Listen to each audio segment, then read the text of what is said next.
Traders, are you ready to hear the horrifying truth about the Communist Party of China, CPC? A former spy who worked for the CCP secret police has revealed for the first time how the party operates overseas. And it's far worse than we could have imagined. Welcome to China Uncensored. My name is Chris Chappell. If you thought dissidents could escape persecution by leaving China, you were wrong. Turns out nowhere is safe. And how do we know that? Because a former spy for China's secret police has come forward for the first time to reveal operations to persecute dissidents abroad, even in Western countries like Australia. The spy told his story to ABC News Australia, which did a report and documentary.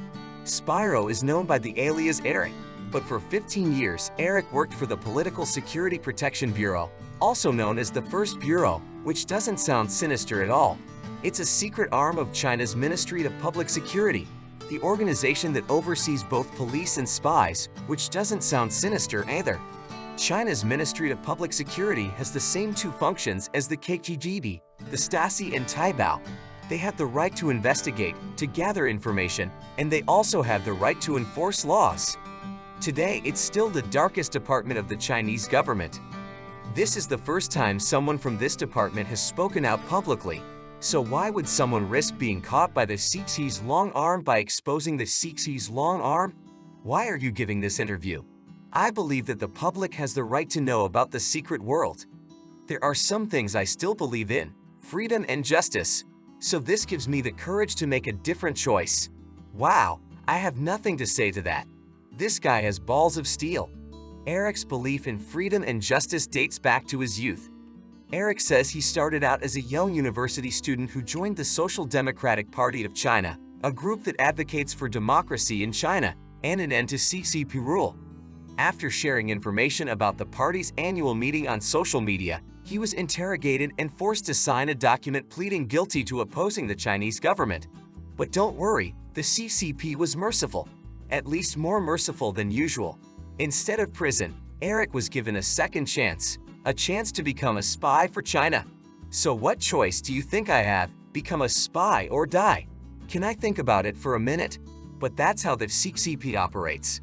It uses dissident people like Eric to do its dirty work. Eric did all sorts of jobs for the CPC.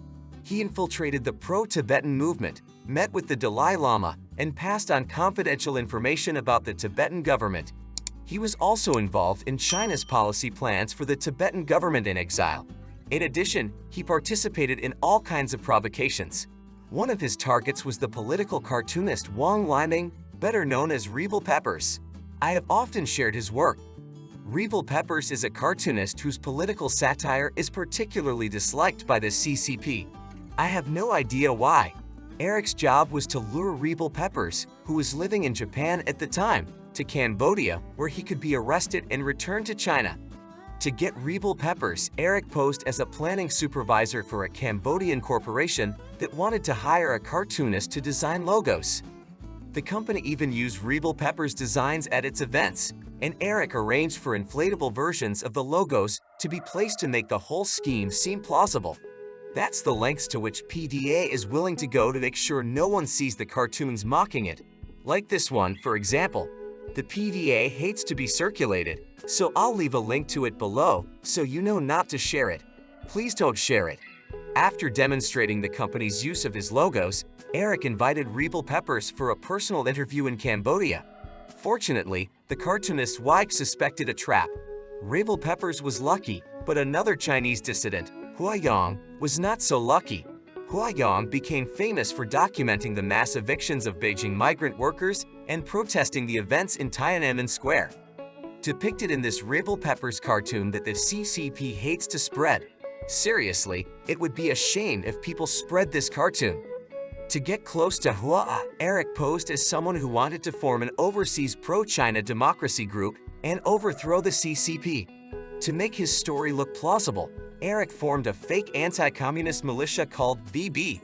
With all the promotional material, here's Eric, dressed as a militia leader and giving a speech urging Chinese citizens to prepare for armed resistance and apparently knitting adorable face masks.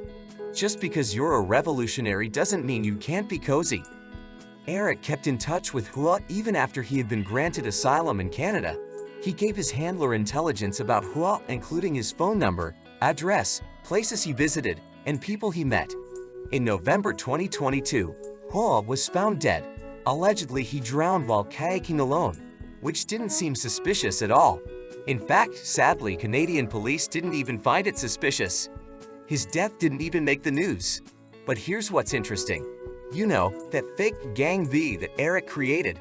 Beijing security officials were horrified when they saw it, thinking it was real. This trap was so convincing that even Chinese police officers fell for it. Now that's what I call spycraft. Eric was told he would be arrested and had to return to China, and also to hand over the knitting pattern for these masks. Seriously, they are unbelievable. That's when Eric realized his time was up. So you're saying I have a choice of being arrested by the Chinese police or trying to escape to another country? I know what I'm going to choose. Eric chose to flee to Australia and turned himself into the Australian Security and Intelligence Organization. And that's how we got this story. It also shows how dangerous China is if someone flees to Australia for safety. Australia, you know, that's the Florida of the Pacific. I highly recommend you watch the ABC News documentary. The link is below. While Eric is the first Bureau spy to dare to come forward, his story is not the only information we have about China's overseas provocations. Earlier this month, French channel France 2 also ran an exposé and documentary on China's transnational activities. It focused on an attempt to kidnap a Chinese dissident in Paris and transport him to the southern province of Guangdong. Chinese embassy officials were involved in this plot. They threatened the victim and forced her to meet them at a Chinese restaurant whose address matched the address of an illegal Chinese police station identified by the French authorities.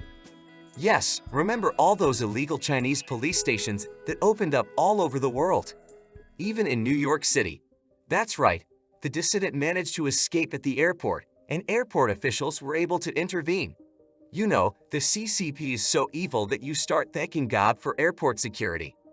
China is willing to do anything to achieve its goals, often with violence, but also in more subtle ways. It doesn't shy away from using families as leverage, Chinese students abroad to spy on enemies, and fake journalists to infiltrate protest movements. This has the dual effect of keeping dissidents under control and sabotaging attempts to fight against the CCP. Because how does one know who to trust? It's like the endless game of Among Us, which was stale long before it was even released. And the PDA is relentless. It will go after those who pissed it off, even if decades have passed since then. For this reason, Chinese dissidents like Eric are in grave danger wherever they go. That's why his message to the world resonates so strongly with me. But how do I say it? In a way, it's not just about the CCP, it's also about the CCP itself. For those who oppose the CCP, for those who oppose Xi Jinping, they can only become truly free when the CCP is curbed by sanctions. Yes, that is absolutely true. People will not be safe as long as the CCP is in power. Of course, by saying that, he almost drove the CCP white, almost like this Rebel Peppers cartoon. Seriously, whatever you do, please don't spread it. This is why China's state media called China Uncensored shameful anti-China nonsense.